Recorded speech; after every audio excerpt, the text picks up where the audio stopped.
Welcome to Bias Bash. I'm Lauren Green. The death of music icon Prince shocked the world Thursday, and the media responded accordingly. Tributes to the Purple Rain singer dominated cable news programming from the moment reports of his death broke, all the way into the morning shows on Friday. Joining me now with her analysis of the coverage is Pulitzer Prize-winning journalist and Fox News contributor Judy Miller. Welcome, Judy. Hi. So how did the media do? Well, look, the media have responded as many people throughout the world have responded, and that was the initial reaction of shock to an almost slow but steady set of questions being asked about what we were being told about how this iconic musical figure died. Yeah. And TMZ led the pack with a very interesting story on the emergency landing in an airplane.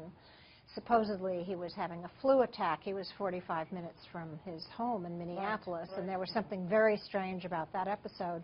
So there's been some very good reporting by the entertainment media and by the music media. I think the coverage has fallen into two categories. There's kind of an appreciation of his musical talent and an assessment of his musical legacy. And then there's the second part on Prince the man, the person, diminutive, troubled childhood, born into music, into a musical family, but someone who so totally set the terms for his own work and who became successful enough to be able to demand that musicians be paid properly for their music. He said, I'm not going to give it away for free. I mean, he stood up for musical compositions. He was very generous.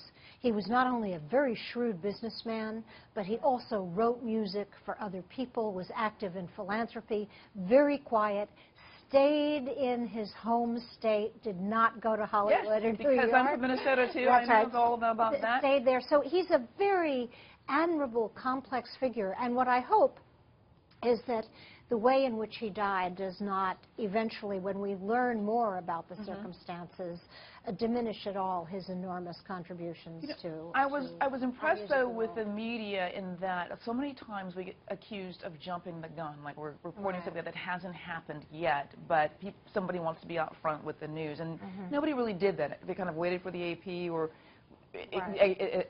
couched their reporting in so-and-so says or this one says. But one thing that's also true of the media is that they provide for the public a sort of this collective grief, this ability for a world to sort of mourn and grieve together. Right. I mean, this was really astonishing coverage, just the breadth, the depth of it. Above the fold in every paper that I saw, from the French press to Financial Times, huge pictures everywhere, every network.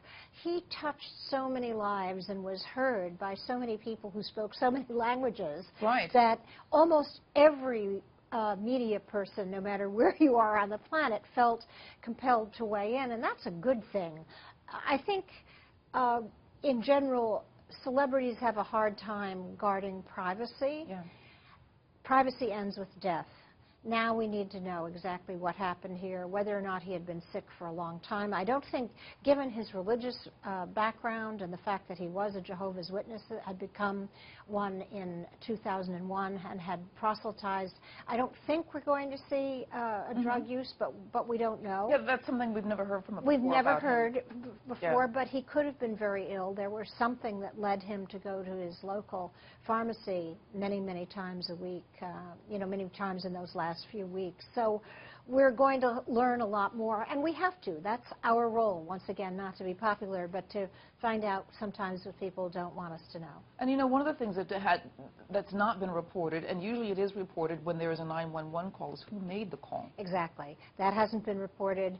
What was just reported recently is that the doctors at the hospital where he had been treated when he had the emergency landing wanted him to stay for another 24 hours. Now, that could have been cautious, or it could have been because they saw something else. But when his aides were told that he wouldn't be able to have a private room, they decided to take him out of the hospital. That might have been a very crucial error, or we just won't know until we know, we see from the autopsy what it was that killed him. All right, I want to thank you so much, Judy Miller. Thank you. A great loss. Yeah, great loss to music.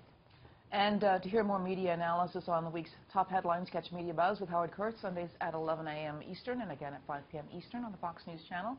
I'm Lauren Green, and thanks for watching.